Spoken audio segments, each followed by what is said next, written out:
Hey everyone, welcome back to the deep dive. Before we jump in, don't forget to hit that like button, subscribe to the channel, and click that bell icon so you don't miss out on any of our deep dives. Today we're looking at something that's going to be especially useful for those of you prepping for government exams. Especially if you're thinking about roles in regulatory bodies like RBI, SEBI, NABARD, or even the UPSC exams. We're going to be diving into India's incredible digital journey. It's a pretty hot topic right now, especially for anyone looking to contribute to India's, economic and tech future. For sure. And it's not just hype.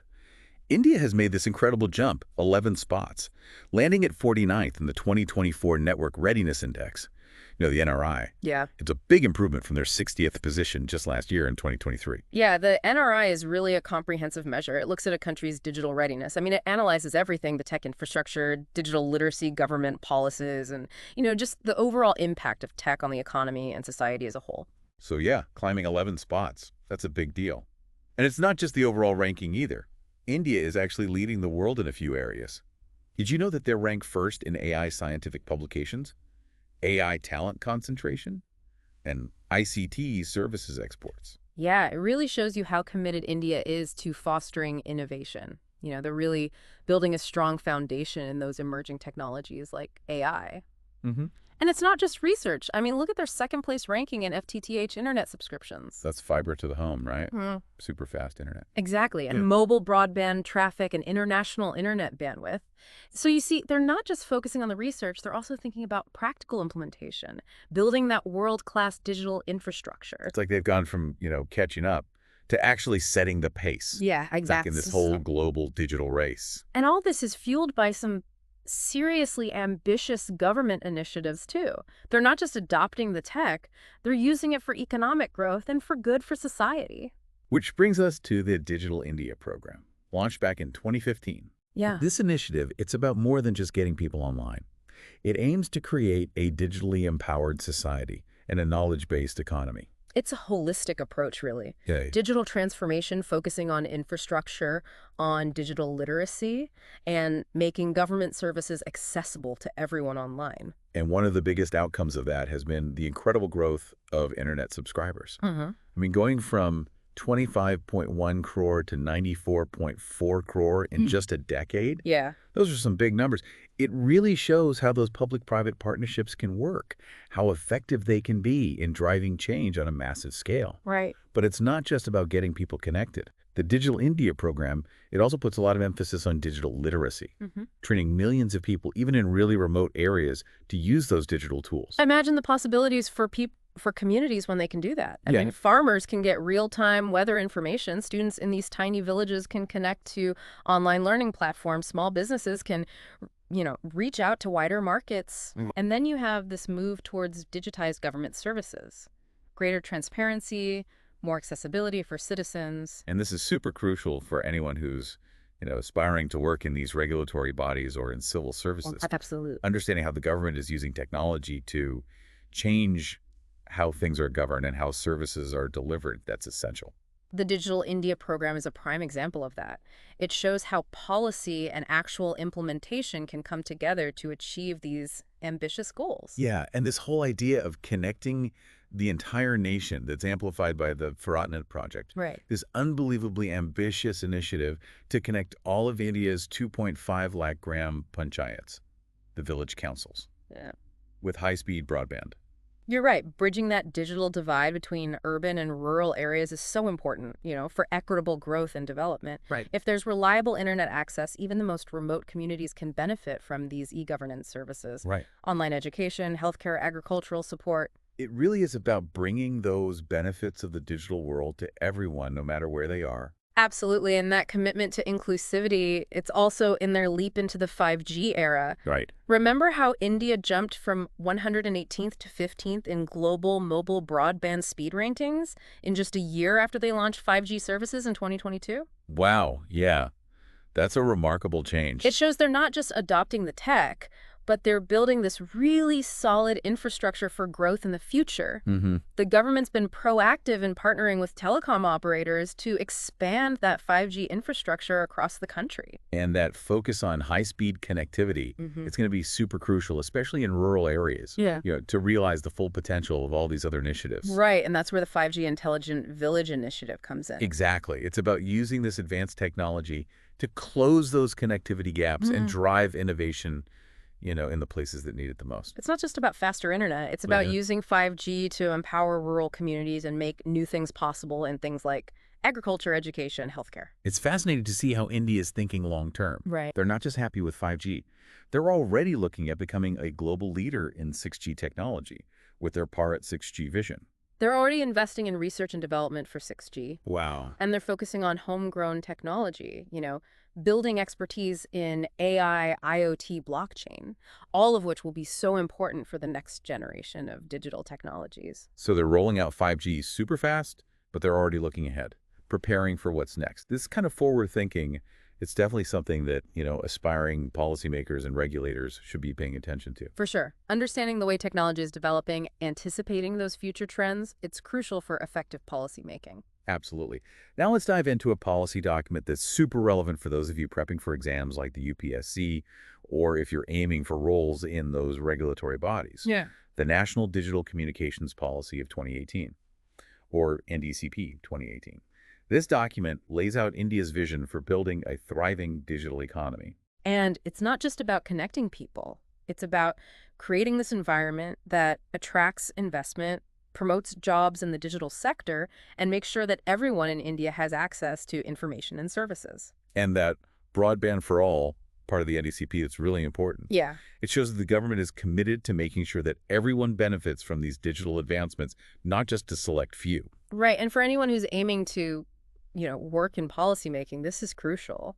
The NDCP 2018, it gives you this valuable framework for understanding how the government's approaching this, balancing economic growth with social inclusion. Yeah, it's a must-read for anyone who wants to help shape India's digital future. Absolutely. But it's not just about the digital infrastructure. The PM Gati Shakti National Master Plan, launched in 2021, that highlights how important it is to have integrated infrastructure development. It's this holistic approach. It focuses on seamless connectivity across all those different modes of transport logistics and, of course, the digital networks. Imagine this well-coordinated system where each piece supports the others. Yeah, you can easily see how improving that physical infrastructure can indirectly support digital growth. Yeah. By making this more robust and efficient ecosystem for businesses and people. Yeah, that interconnectedness of the different sectors. It's a key takeaway for anyone involved in planning and development. Now, we can't talk about India's digital leap without talking about AI. Of course. It's a field where India is making some serious progress, and the government's been super proactive in pushing that growth.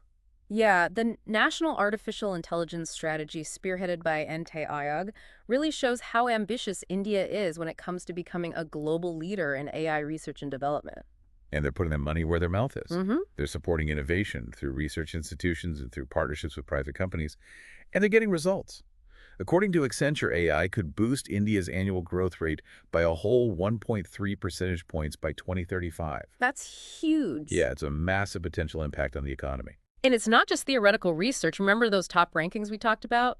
In AI publications and talent concentration. Yeah. That's a direct result of their focus on building up AI expertise. But it's not just about GDP. The AI for social good aspect of the strategy that's important too. Right. You're looking at how AI can help solve societal challenges. Mm-hmm. And healthcare, education, agriculture. It's about using AI to make a more inclusive and equitable society. Like imagine AI-powered diagnostic tools that can help people in remote areas access better healthcare or personalized learning platforms to meet the needs of different students. It's incredible how India is using technology to tackle these real-world problems and lift up communities. But with all this focus on tech, we have to think about the people who will be using it and creating it. Great. That's where skill development and digital literacy programs come in. Things like the Skill India initiative. Right. It focuses on giving young people the digital and technical skills they need to succeed in this rapidly changing job market. And there are programs like the Pradhan Mantri Gramin Digital Saksharta Abhiyan, or PMGD Aisha, which focuses on improving digital literacy, specifically in rural areas. These programs are so important for making sure that everyone can be a part of and benefit from India's digital transformation. It's about empowering people and creating a workforce that's ready for the future. Exactly. So we've covered a lot of ground in this first part of our deep dive. We have. We've seen how India has gone from following to leading in the digital space, how they're using technology to achieve inclusive growth, and how they're building this really strong ecosystem for innovation. And we've pointed out some key policies and initiatives that are particularly relevant, for those of you who are preparing for government exams or want to work in those regulatory bodies. Exactly. But we're not done yet. In the next part of our deep dive, we're going to dig deeper into some specific initiatives, and we'll examine the impact they're having on different sectors. Stay tuned.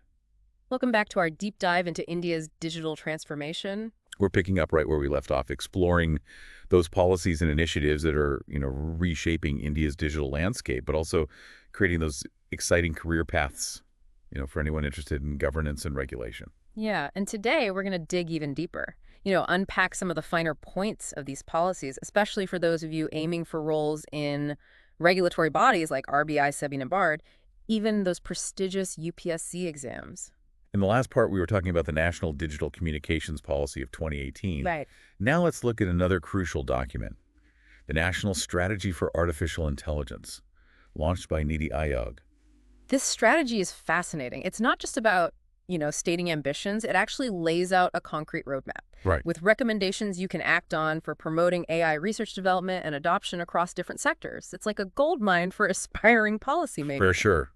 For those UPSC aspirants out there, understanding the specifics of this strategy, that's vital. Oh, yeah. You might get asked about its key objectives, the challenges it highlights, even the ethical considerations, it addresses. It's about showing that you really understand how India is approaching AI, not just as a technology, but as a force for positive change. And for those of you targeting roles in regulatory bodies like RBI or SEBI, this national AI strategy gives you a really important perspective on how AI could impact the financial sector. Exactly. Think about it. Algorithmic trading, fraud detection, personalized financial services. Right. AI is being used everywhere in finance, and it's changing so fast. And it raises some really important questions, like how do we make sure AI is used responsibly and ethically in these sensitive areas? Right. How do we balance innovation with things like consumer protection and financial stability? These are the challenges regulators will be facing in the years to come. And the National AI Strategy gives us this framework for thinking about these really complex issues. It's a must-read for anyone who wants to contribute to policymaking in this area. Absolutely. Now let's move beyond those high-level policies and zoom in on some of those initiatives that are happening on the ground, the ones that are directly impacting people's lives and creating opportunities for those who are interested in public service. Like the Pradhan Mantri Gramin Digital Saksharta Abhiyan. Right. PMGD Asia. This program is all about empowering rural communities through digital literacy. Yeah, making sure that no one is left behind in India's digital revolution. And it's been incredibly successful, training millions of people in rural areas to use digital tools and opening up so many opportunities for them. Think about a farmer who can now get online information about the weather, about crop prices, about government schemes. Right. Or a small business owner who can use those digital platforms to reach more customers.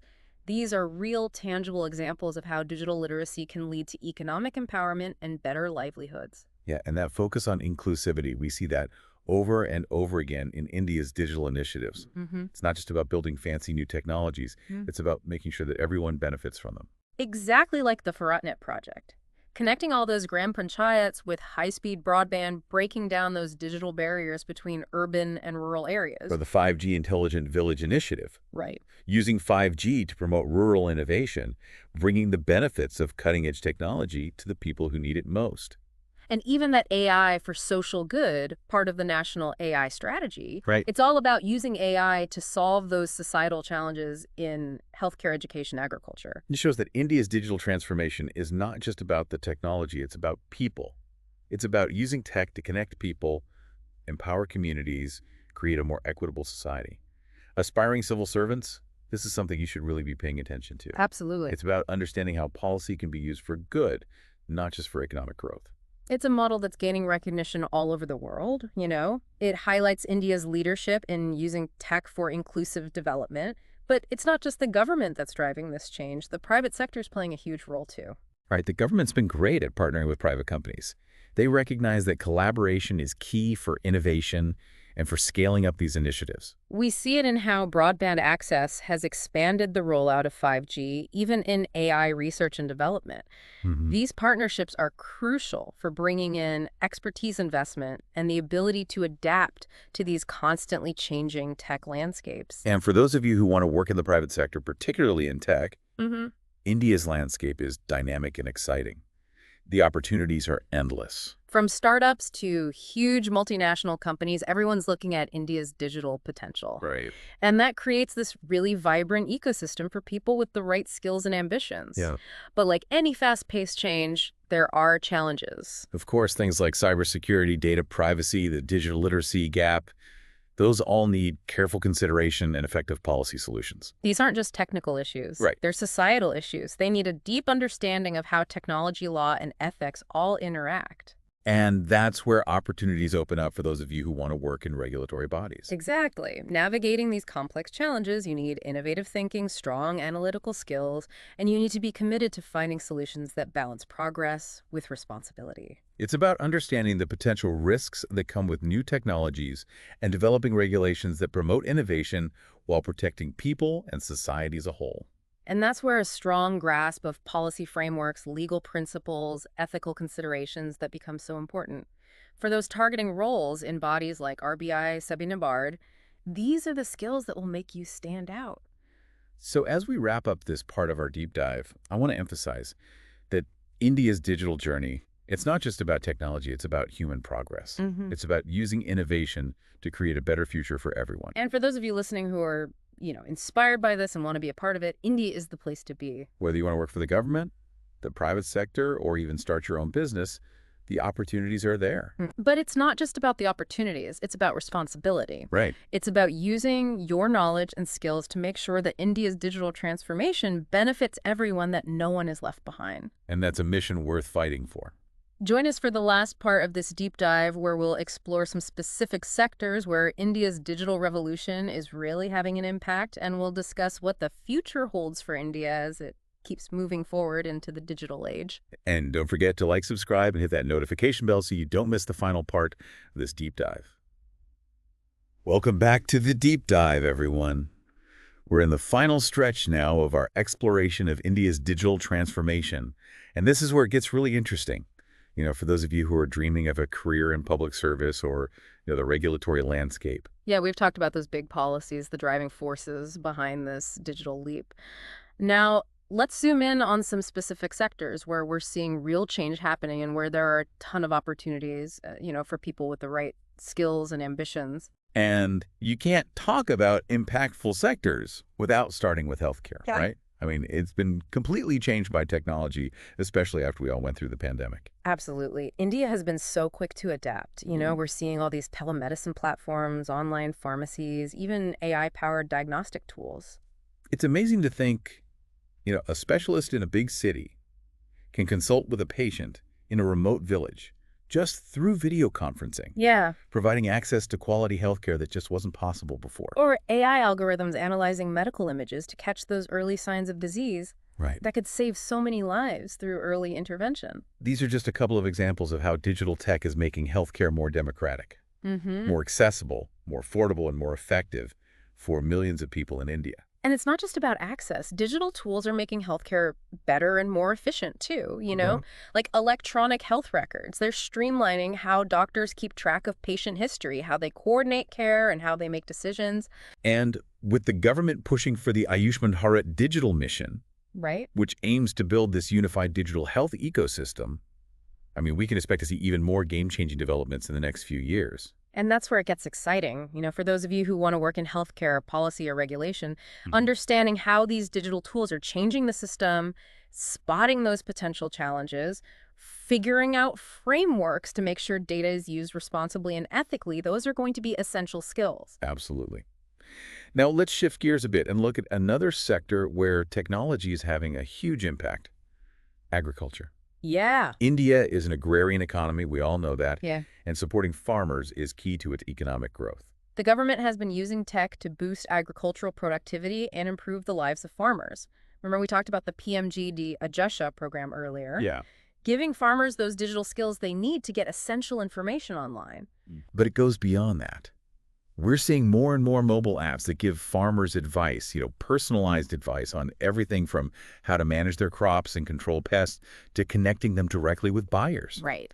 Imagine a farmer using sensors and drones to check on the health of their crops and to figure out the best way to irrigate, Yeah. leading to bigger harvests and saving water. Or selling their produce directly to consumers online, cutting out those middlemen and getting a better price for their hard work. These technologies, they have the power to completely change the way farming is done in India, making it more efficient, more sustainable, and improving the lives of millions of farmers. And if you're interested in a career in agricultural policy or development, understanding the impact of these technologies and how to integrate them into existing farming practices, that's crucial. It's about finding ways to connect those technological leaps with the reality on the ground, making sure everyone benefits from this digital revolution in agriculture. Yeah. Let's move on to a sector that's always been a hotbed for innovation: education.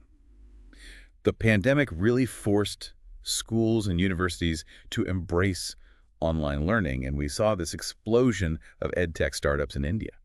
And it's not just about copying the classroom experience online. Right. It's about using technology to create learning that's more personalized, more engaging, something that fits each student's individual needs. Imagine a student who can learn at their own pace, access material that's tailored to how they learn best, and get feedback from their teachers in real time, Right. all through some interactive platform online. That's the power of digital education, to break down those barriers of location and socioeconomic status, making good education available to everyone. And the government is supporting this big time. Initiatives like SWAYAM, which has online courses from those top Indian universities, and Dikta, which gives teachers digital resources. I mean, they're creating this pathway to a more inclusive and accessible education system. For those of you thinking about a career in education policy or administration, you need to understand this new world of digital education. Tackle those challenges of digital literacy and access, and make sure there's quality control in this booming edtech sector. Those are the key things to focus on. We've looked at how healthcare, agriculture, and education are all being transformed by India's digital push, but this is just the beginning. Every sector is being touched by tech, and that's creating this ripple effect of innovation and opportunity. And as we wrap up our deep dive, it's so important to remember that India's digital